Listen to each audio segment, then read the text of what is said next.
नमस्कार, सुरेखास किचन मध्ये तुमच्या सर्वांचं मी स्वागत करते। आज मी बनवणार आहे मुळ्याची भाजी।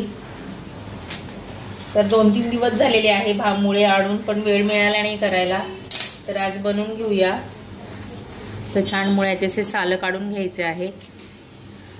मुळ्याची भाजी बऱ्याच जणांना आवडत नाही, पण मुळा हा शरीरासाठी खूप थंड असतो आणि तो कच्चा खाल्लाच पाहिजे, पण वास येतो म्हणून आपण बऱ्याच वेळा खात नाही, पण सलाड म्हणून मुळा हा खाल्ला पाहिजे। तर छान अशी भाजी आपण बनवणार आहोत। छान साल काढून घेऊया।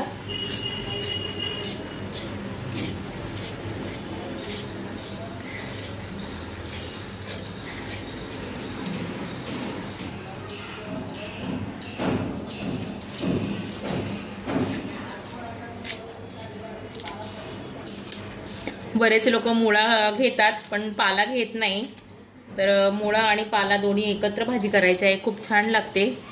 किंवा मुळ्याचा नुसता किसही केला जातो, पण अशा पद्धतीने केली की छान होते।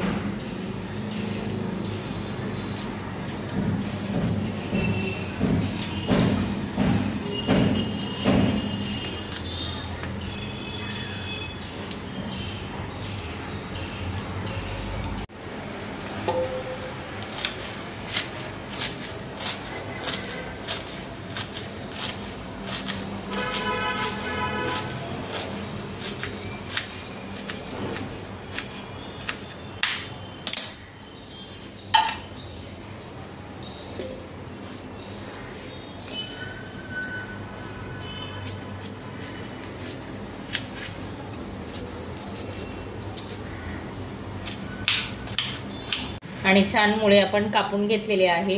आणि हा जो चॉपिंग बोर्ड आहे हा मिशोवरती सेल होता, त्याच्यामध्ये मी हा घेतलेला आहे। फक्त 104 रुपयाला मला हा चॉपिंग बोर्ड मिळालेला आहे। आणि सेलमध्ये मी बघितला होता, जरा जाड दिसत होता, पण ठीक आहे, थोडासा पातळ आहे साईज याची, पण छान फिनिशिंग एकदम सुंदर आहे। तर तुम्हाला घ्यायचं तर नक्कीच तुम्ही बघू शकता मिशोवरती जाऊन।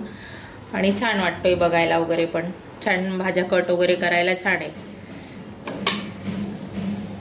कढई गरम झालेली आहे, आपण याच्यामध्ये तेल टाकून घ्यायचं आहे।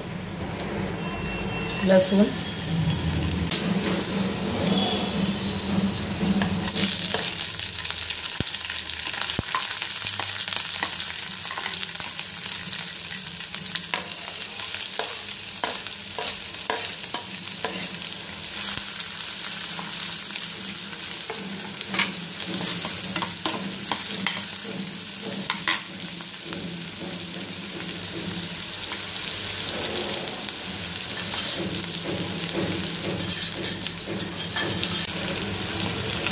हिंग टाकायचं आहे।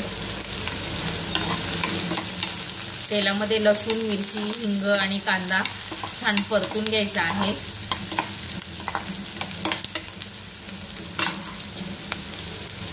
आणि हे जे स्वच्छ धुतलेले मुळे आहे कापून घेतलेले,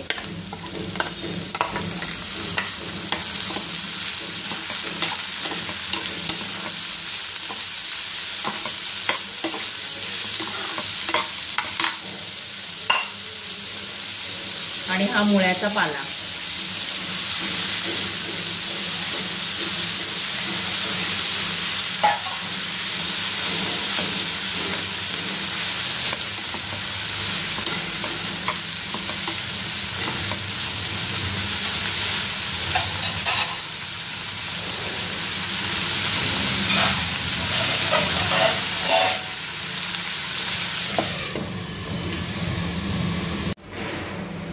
आणि भाजी थोडीशी परतून झाली की मग मीठ घालायचं आहे। हे बघा, कमी झालेली आहे भाजी परतून।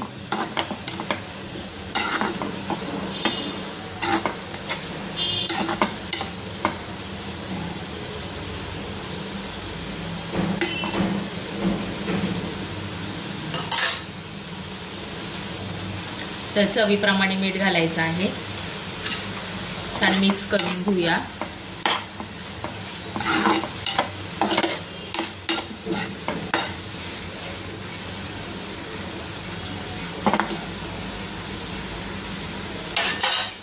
आणि कमी गॅसवरती शिजवून घ्यायची आहे भाजी।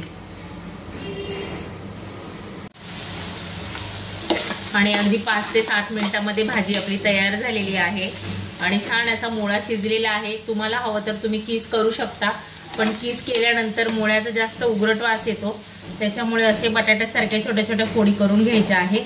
आणि याच्यामध्ये आपण टाकणार आहे छान अशी कोथिंबीर आणि ओलं नारळ, छान मिक्स करून घेऊया आणि तयार झालेली आहे आपली मस्त अशी मुळ्याची भाजी। छान कोथिंबीर आणि नारळ मिक्स करून घेऊया आणि अशा पद्धतीने तयार झालेली आहे मस्त अशी मुळ्याची भाजी। तर हा व्हिडिओ तुम्हाला कसा वाटला कमेंटमध्ये नक्की सांगा। व्हिडिओ आवडल्यास चॅनलला लाईक शेअर सबस्क्राईब नक्की करा, म्हणजे मी जेव्हा अशा छान छान रेसिपी अपलोड करते त्याचं नोटिफिकेशन तुम्हाला मिळेल। धन्यवाद।